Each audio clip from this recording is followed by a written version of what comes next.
Yo, welcome back everybody. Today we have gameplay from the current Lobby Legends Finals that is ongoing. About approximately 16 hours before this video goes live, the first day of Lobby Legends was played. That's where this gameplay is from. I'm one of the registered co-streamers of the event, so basically I'm able to co-stream and take the live feed and commentate on it. At this point, it's really just a hangout with chat, blah, blah, blah type of thing. But it felt like a really fun game to watch. So I figured why not put these two on YouTube. So we're going to do the best game of day 1 and the best game of day 2 for today's video and tomorrow's video. For those of you that want to watch the gameplay live, I'll be live on Twitch starting at 7 PM Eastern tonight. So basically about 6 hours after this video goes live. And we'll be watching the absolute top 8 finals of Lobby Legends 6 up until its conclusion. All right, enjoy.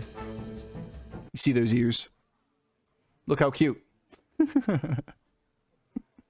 All right, let's get into the next game. Last game, Rimgosu taking the Tess, feeling it. Imagine taking Tess when all you need is like a 7th to advance. You're like, fuck it, Tess, let's go. Feeling confident, having a great tournament. He's kind of in a really good position here. Beater taking Maiev, another Maiev pickup. Over a bunch of garbage, to be fair. And Maiev having 5 armor now does make Maiev better, so much more playable. So we have a lot of these games that are going to playing mediocre heroes with high armor. Like there's been a lot of Lobby Legends right now that is showing evidence of like... Do you mind, girl? Alright, well, I'm gonna have to turn off this camera anyway, you know, like, just like... She's over there chewing on her nails. Making loud crackling sounds. But a lot of the heroes that have been chosen are super high armor. Like, I don't really use my hero power heroes.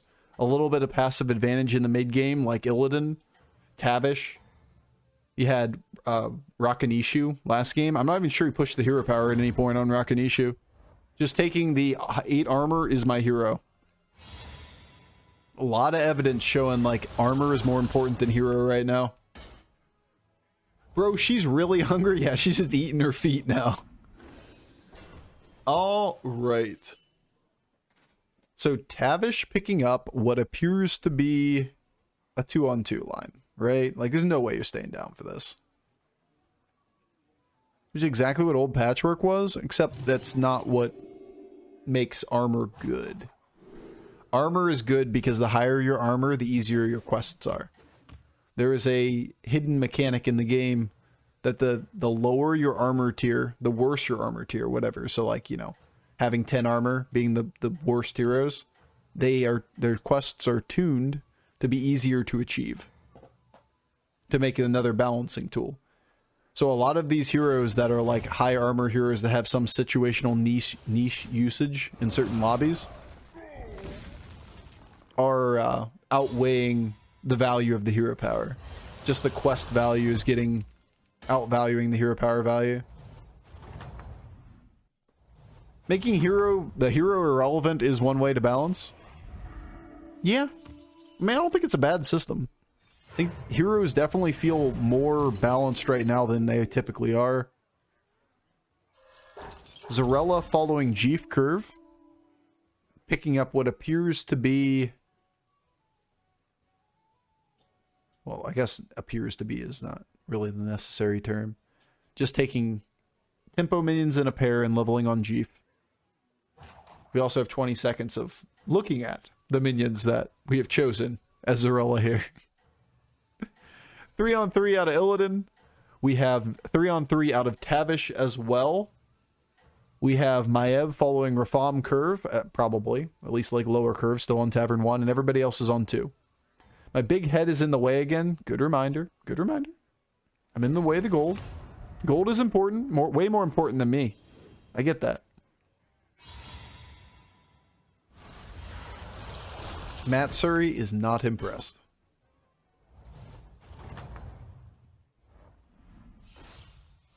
Not a great 3-star board either.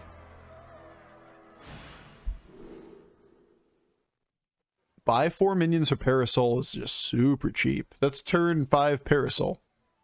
Like, this is why you love these 9 to 8 armor heroes. Like, look at the requirements to complete this shit. Play 4 beasts, buy 4 minions. Like, super quick. Ghastly Mask with summon 35 minions is doable. Double Firebat. Like, that's a doable thing. We'd so want to do that on ladder, right? Double Firebat? Fell's Batman. Now, to be fair, Firebat isn't the greatest end of turn thing because you can only play 3 demons because you trigger the battle cry twice. It's not like it doubles the stats of the minions that you eat. This is Parasol. Always Parasol.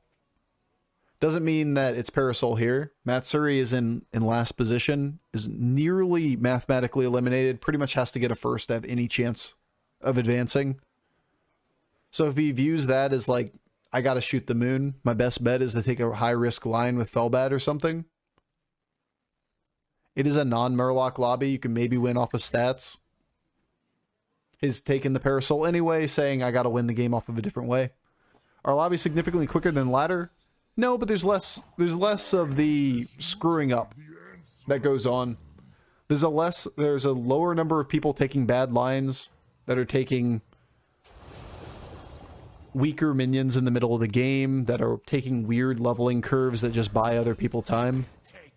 The Lobby Legends games are typically a little bit faster because there's just more efficiency. Now, I wouldn't say that this tournament is really that high tempo of a tournament. It's pretty much exactly what ladder is, which is already high tempo, so you could make the argument that it's a high tempo tournament because everything is high tempo. But like, there's a big difference between typical ladder meta and Lobby Legends meta, that Lobby Legends is typically higher tempo. And I don't think we're really seeing that right now, but that might just be because ladder is already just super high tempo. Can't be faster than already playing as fast as possible. Which highlights the issue. Alright. Vol'jin gets Naga value early. Also has Trickster, which is kind of interesting. You could choose the triple cell here to take the stat line.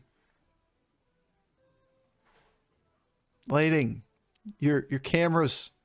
Your lighting.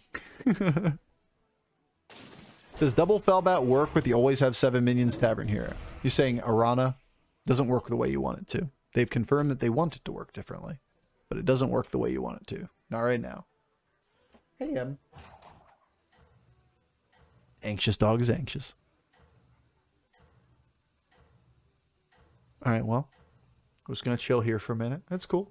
I'm sure there's nothing else going on any board. So how's everybody doing?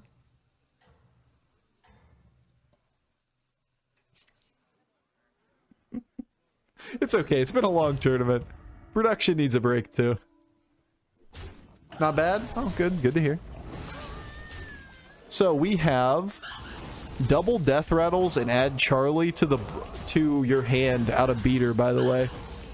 45 minions die is a very achievable one for Ghastly Mask. Beater has like a blowout condition quest. We have 2 people, XQN and Rupa Titty, both took Tiger Eye Sapphire, which we haven't seen chosen once right now. It's probably a read that it's a Firebat lobby. We have no Murlocs, and none of the other options were really that strong. You basically are looking at your options and going, I can't play in any of these. I'm going to play into potentially winning the game off the Firebat line. Nothing scares me. Crazy. 2 people playing Sapphire. Tiger Eye Sapphire. Teal, Tiger, Sapphire, whatever it's called. And then we have 3 people with Ritual Dagger. That's Emo, Hoff, and Rimgosu. And then Lighting has Stolen Gold. So, like, not a lot of diversity in quests here. They're all tempo ones other than the Teal, Tiger, Sapphires. And then Beaters is the add Charlie and double death rattles, which is crazy. What else can you do with Sapphire? I mean, you can buy a couple extra stats when you roll the board. That's about all you can really do with it. It just gives you a couple stats. Oftentimes when you end up taking something like that, it's because you can get it quickly. and the other options were just bad. Like, sometimes you just get unplayable offerings. Play 9 Murlocs or whatever is just not a playable thing in most games. Buy 15 minions or whatever it might be. Double end of turn effects, you mean? About what?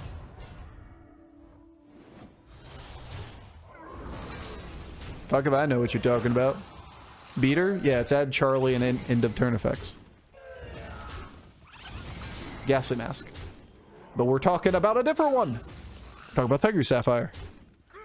That is the 1/1 every time something is refreshed. And 2 people have chosen that one, and typically you take that if it's like absolutely desperation.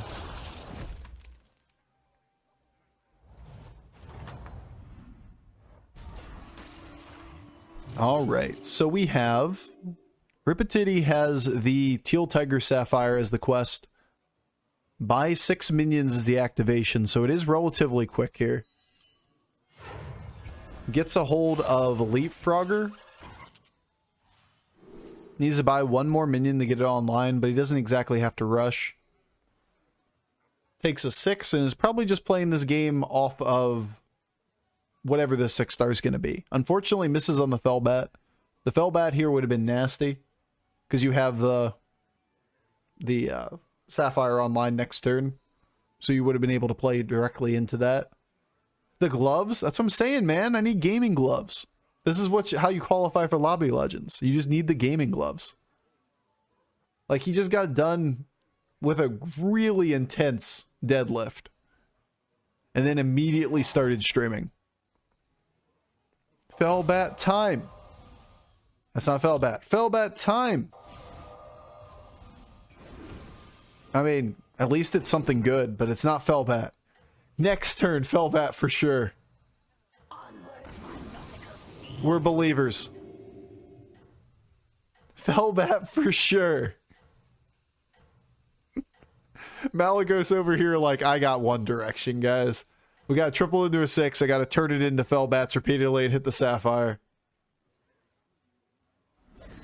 I'd respect him less while wearing gloves while deadlifting.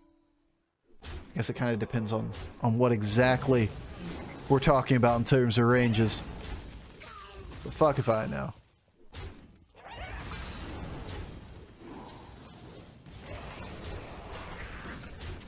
Got about a turn to figure this game out, Malagos. It better really, really be Fellbat next turn. You gotta respect taking the shot, though. Alright, he's above damage cap. It's not over yet.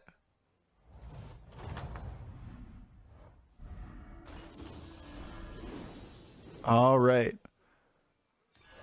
Maev, still a ways away from the quest completion, I assume. Probably next turn's combat.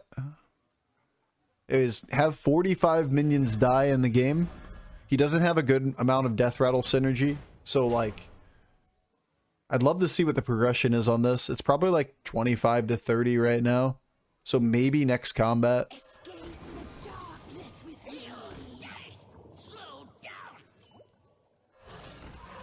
Yes, quite. Are we taking the Light Fang? We are taking the Light Fang. Harness your rage.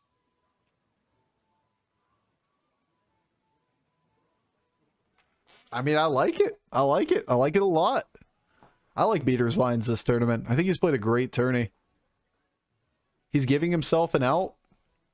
Unfortunately, XQN, also with the Teal Tiger Sapphire, does not have a Fellbat either. Sitting over here playing into, like, Magnetic, potentially, to put on to a couple mechs. Scaling-wise, this isn't going too far. Gonna be a scary moment here. No, I mean, you got a little bit of tempo right now, and luckily the Malagos and the Zarella are fighting each other. They're both, like, the two people that are struggling the most with getting direction. But we've all been here. This is the my quest sucked kind of game. We need to damage control and play this game for top 4 and go next. But unfortunately, he needs like a second to advance in the tournament. It's just not the time to have to play for top 4. And you can't really fix any individual game and say, well, I'm going to magically make this game into a first place viable game. Not in this meta. The tools given to you by turn 6 or turn 7 usually dictate if you're even remotely viable for top 2.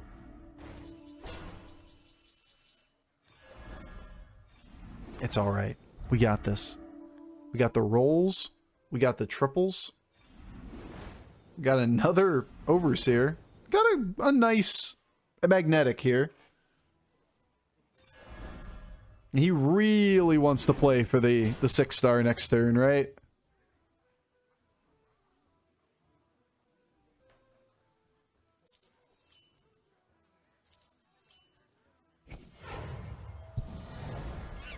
Nah, he's playing for the 5 right now. Interesting. I mean, like, you're on death's door. It feels so bad not to do it, but ooh. I get it. I do. He is kind of stuck in between a rock and a hard place.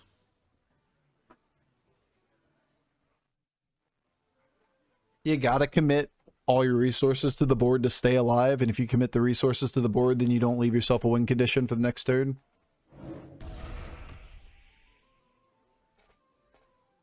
Alright, so Vol'jin, Stolen Gold, has a Golden Croc Divine Shield in position 1 and a Golden Bird Buddy in the back. Okay, okay. That's a lot of tempo for the short term.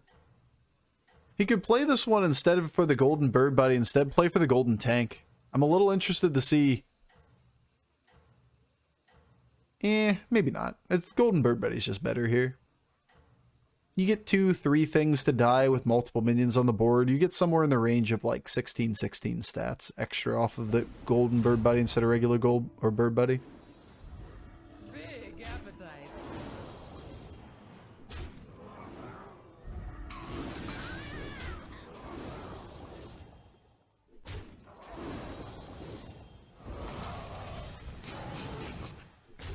I've never noticed that the Bird Buddy animation for Revenge, is it always lit up right now with it being bugged?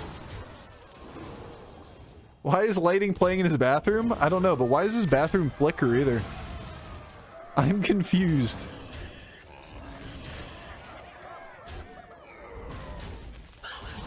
Well, that's very unfortunate. It was gonna be a tough one for Zarella anyway. But that is not a lethal you should be taking very often. RGB toilets are essential? True only. I mean, honestly, how are you calling yourself a gamer if you don't have an RGB toilet? Rough tournament for XQN, unfortunately. And you gotta feel for him. At this point, like, this meta feels bad when you get offered bad things. And he had just the opportunity to play about one of the games. The other ones were the other two were very difficult to play. Not a lot of options. That toilet costs more than my rent? Mine too, probably. Let's be real. Probably. It looks like a nice toilet. I live in rural Ohio. Costs like 7 ears of corn to pay for rent. Hey, what's up, Julia? How you doing? All right. So, Vol'jin, Tess sitting pretty. Maev got a decent start to the game in one of the greediest quests, so maybe it can turn the corner on this one in the long term. Everybody else is just desperately clinging on. Malygos apparently didn't take damage last turn. So, had to have hit some, or, okay, didn't hit anything, right? What did Malygos, who did Malygos fight? Fuck, who was it? Regardless, Malygos is still alive at 17, even with having the Teal Tiger Sapphire quest reward. Maybe hit the hero power into the Firebat. Other than that, the other guys at the bottom are kind of desperately clinging on. I imagine this comes down to basically this test board, or the Maev board comes out on top.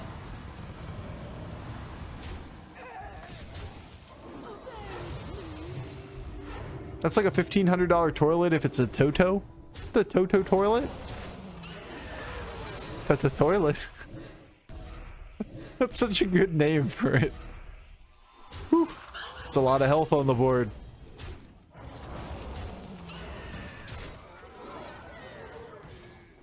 An RBG toilet. Yes, the Ruth Bader Ginsburg toilet.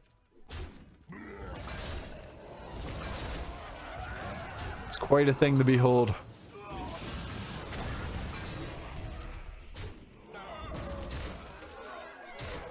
Damn, Ghastly Mask online at 35 health. Feels good, man. You can take a 7 damage hit here. Alright, I want to see this Maiev board. Pretty. We got some leapfroggers going. Nothing crazy here. This is more of a tempo board than a leapfrogger board.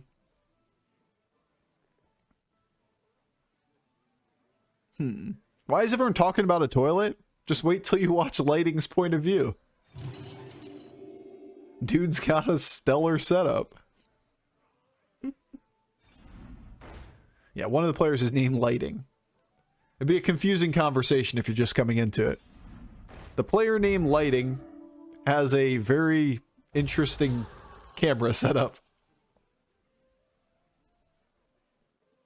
Alright. Guess we're just sitting still for the turn. No way he's selling this shit off to take the gold or the second Baron. We gonna be sitting for a minute. Practically 35 seconds. Alright, Beater looking at Golden Light. Oh, he's got it. This one is a winning board. Golden Lightfang Charlie. Oh boy. Beater's had a hell of a tourney. Bro, if you weren't here from episode 1, we ain't catching you up. Yeah, it can't catch you up on the Lighting meta. All of the fun stuff. 6 games in. You gotta be with it. Of the random things Bofur talks about, toilets is pretty low on the what the fuck list. Yeah, it's just honestly another day. Another day, another dollar. Yeah. Vol'jin's just gonna sputter out and die here. Unfortunately, doesn't find direction into a real composition. Stolen gold. If he found the leapfrogger stuff, he had the ability to come back into it. But this is a not weak at all board state. The Ghastly Mask on the passively completing quest. You gotta love when that happens. Like, you can take super greedy quests if they're on things like have minions die. Because then you can just play the middle of the game for tempo, buy up death rattles, stay at 35 plus health, and then you get to play toward the greedy outcome. Down goes Tavish. Savjz on the Tavish. And, obviously, in Vol'jin, what we were watching. The Golden Baron. It's not over till it's over, because, like, leapfrogger shit can do nasty things. That gamer toilet just wasn't enough. That's really the disappointing part, is that they're no longer going to get to see the gaming toilet.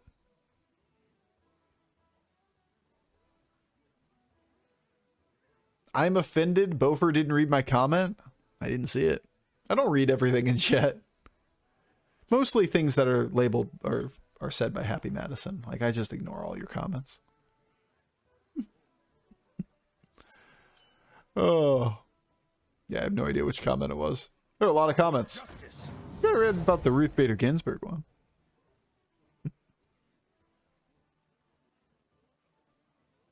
Let's go back through all of Happy Madison's comments.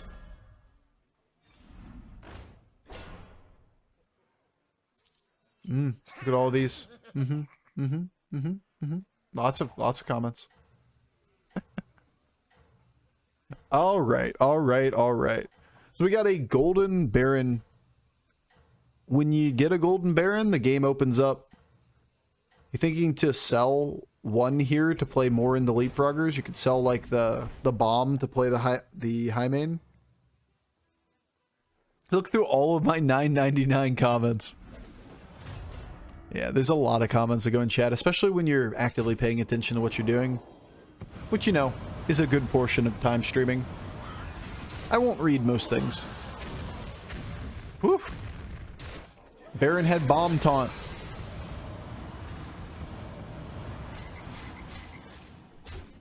RBG toilet makes decisions you can't pass or comprehend. Ah, I see you. Good.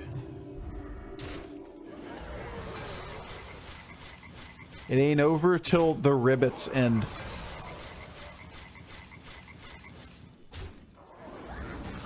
Ribbit, ribbit, ribbit, ribbit, ribbit. Alright, so this Leapfrogger board can beat the Death Rattle board. If it can live. Losing Baron there was really bad.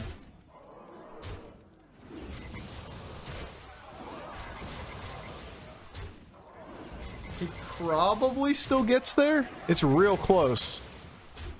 Because this double trades. Yeah, we're still getting there. Barely.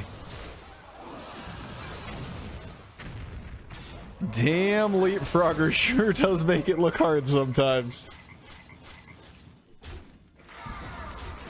Alucard is on the list. Question mark. What list? Monka W.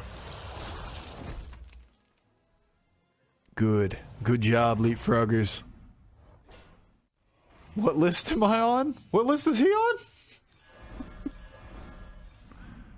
Alright, well. Let's go, Leapfroggers. Let's go. I gotta root for the Leapfrogger, dude. Like, Beater's already qualified. If Beater was in danger, I'd be rooting for Beater right now. But we got a Leapfrogger board at a competitive level.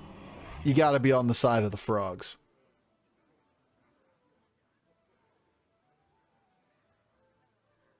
Interesting hit on the golden selfless hero. Obviously not enough to win this lobby. Like, you don't have any real direction.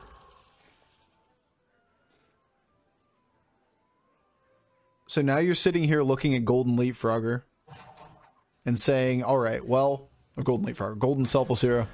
Unless I could find some scaling somewhere in this game, there's no way in hell I'm getting to this point. Interesting choice here on the Selfless Heroes. Playing them early, playing them first and last, he's trying to grief Leapfroggers. Like, everything that he's doing here is playing to make Leapfrogger not die. And he knows it has to be a big Leapfrogger because he has the Death Rattle, the dagger. So he's playing all little taunts and just hoping that he doesn't kill the Leapfrogger. And then, like, the Macaws can die before it triggers. The Macaws don't die. Like, he's trying desperately to grief the Leapfrogger, and it's just not doing it. Alright, well, I mean, if somehow the rat doesn't die,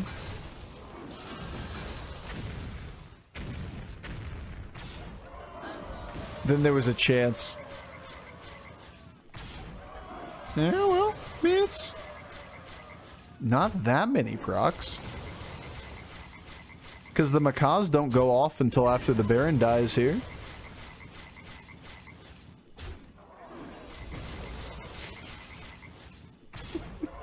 He actually makes it. Because of the one hit here gets right to the right break point. If he hits left or middle, I think the... Actually, it's just still a tie, isn't it? Never mind. Because the Baron has to kill itself.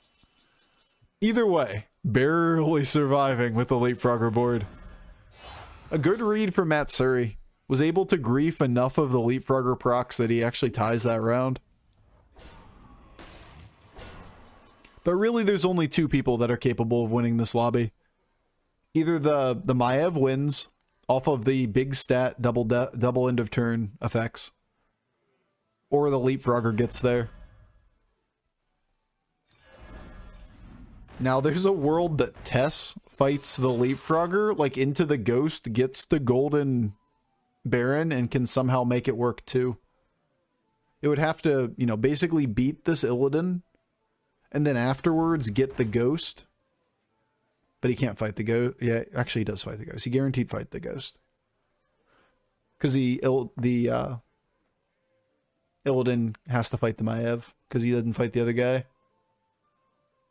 Actually, I honestly don't remember what the exact order of them fighting was. Put your cursor over it, we get that answer real quick. But either this stat line ends up winning the game, combination of like tech cards, Wind Fury, Zap, can beat the Leapfrogger boards, or one of the Leapfroggers is just going to outscale once they get to the full board. Now, to be fair, now's the time to fight the Leapfrogger. The longer the game goes on, the Leapfrogger just gets bigger and bigger.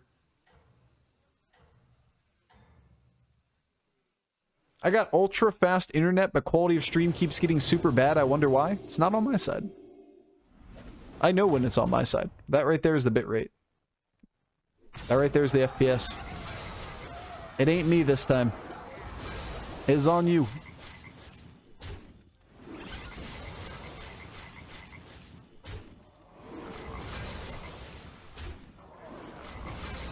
Bitrate is fine.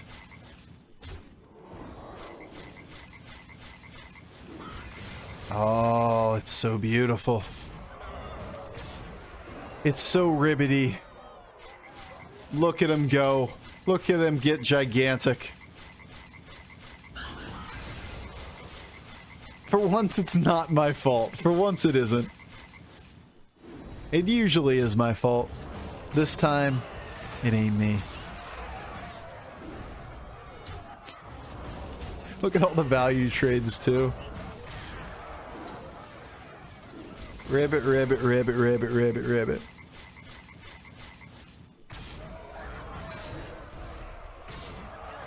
Baron, no! Leapers, chat can go to bed happy. True.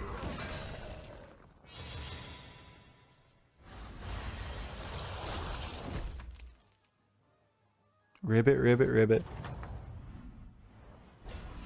I think we gotta buckle in, because we got at least 2 more rounds. Woo! This one just keeps dragging on. Nobody wants to take any damage. Nobody wants to die. The Leapfroggers hit you for like 8 damage. They're 35-minute combats, too. Alright, so we have Matsuri, Beater, Hoff, and Rimgosu in the top 4. Rimgosu and Beater are guaranteed to advance, and Hoff. So all 3 of them are in. The question is, Emo got 1 point for this lobby, right? And Emo had 6.5 points, which means that Rimgosu... Oh, not Rimgosu. Matsuri... Oh my god. If Matsuri gets a 1st, he probably advances 8th into the top 4. It's very close, but Matsuri has to get like exactly 1st. Which does not seem likely, considering that he's the one playing the counter board and everybody else is playing bigger boards. We got 3 more hours in this game. It's basically a runoff of Ripatiti will advance if Matsuri doesn't catch him. So Ripatiti got, what, 3 points here? Okay, never mind. It's not going to matter, unfortunately. Ripatiti is going to advance. So this is already determined. The people that advance in the tournament are Beater, Babbitt, Hoff, Rimgosu, and Ripatiti. The other guys, unfortunately, are out. Lighting, Emo, and XQN are eliminated by obviously not getting any more points after this point. And Matsuri can't catch Ripatiti, who's going to get 3rd. Or get 4th. Alright, so we're just going to sit back and enjoy the Leapers. You know the test is sitting here going, if only I could have 1 more turn. I could steal this entire comp.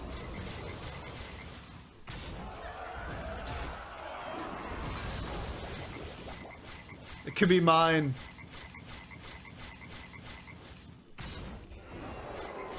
Somebody needs to tell the Play Hearthstone channel that you can turn up your frame rate.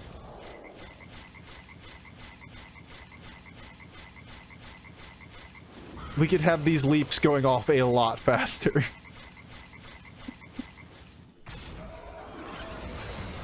Uh-huh, uh-huh, uh-huh. Beautiful.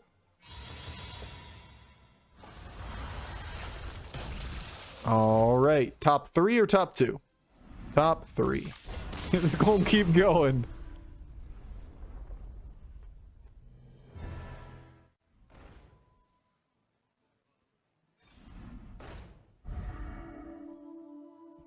I mean, he's got good tech cards.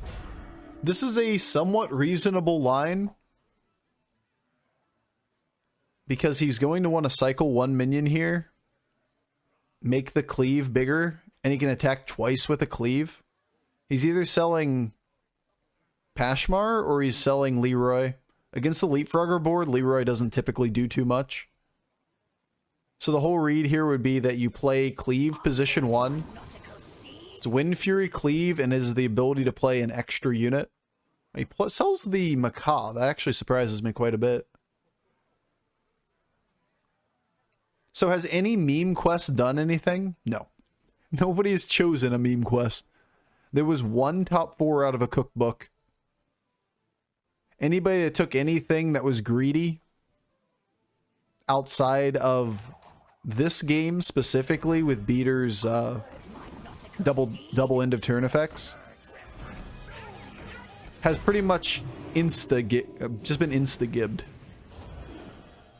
Alright, well, you don't need the glowing crown on the Wind Fury, but you could put it on there just to have the extra stats.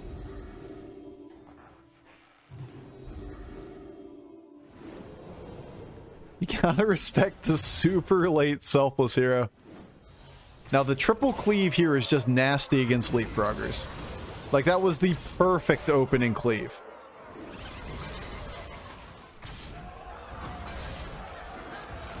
Probably not the hit you wanted. What a nasty cleave. Well, you just gotta love cleave against Leapfrogger boards. And his board is gone. Alright, Matsuri. Putting up the... showing off the value of one big cleave against the wrong board. Triple attack off of a 55 damage cleave against a Leapfrogger board. There's not much you're doing there. So we get the Maiev against the tech board, and unfortunately the tech board probably doesn't have the level of stats to deal with the Maiev. I mean, it's not unheard of that it could happen. Like, they're not that big. You do have basically a 200 health minion and a decent sized cleave. Who would win, a Death Rattle board or one big cleave? Yeah, Wind Fury cleave on Illidan, and it can attack 3 times. Makes it pretty good.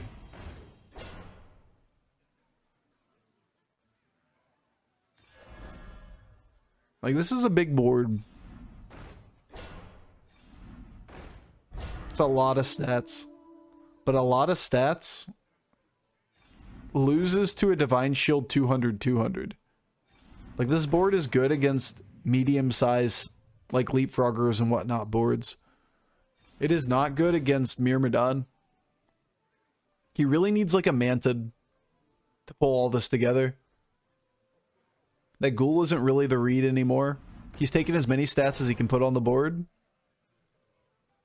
Pretty crazy. Matsuri took a very awkward game and turned it into a top 2 with the potential of being a top 1. Like, there's 300 health on that Myrmidon right now. Just Golden Critter Wrangler plus Golden Pashmar, Golden Myrmidon, and putting tech pieces around it. Putting on a clinic, dude. He kinda good. Working with the bullshit.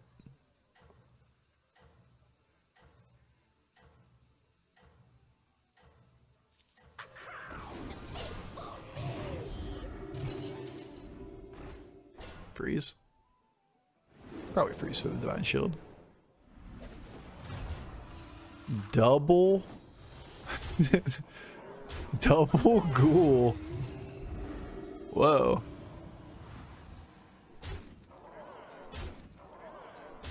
Hey, the Leroy gets value. What a weird final board state. I love it. But you might be sitting here adding how much health is on the Myrmidon. You look at all the minions on this board and go, does it solo the board? If it hits left, it doesn't, right? Oh, that is the cleave. Like, how many attacks did you have off of minions in this fight? Like, that match ended with the position 2 minion on Illidan attacking twice. That was a really good game for Matsuri. That in the middle of that one, we're thinking leapfroggers and we're thinking big stats are both pretty strong. And it turns out the Illidan just puts together one big minion and a big cleave and just stomps the lobby. Now, it is hard to tell when you're doing circles back and forth. You can't check out whose board's whose.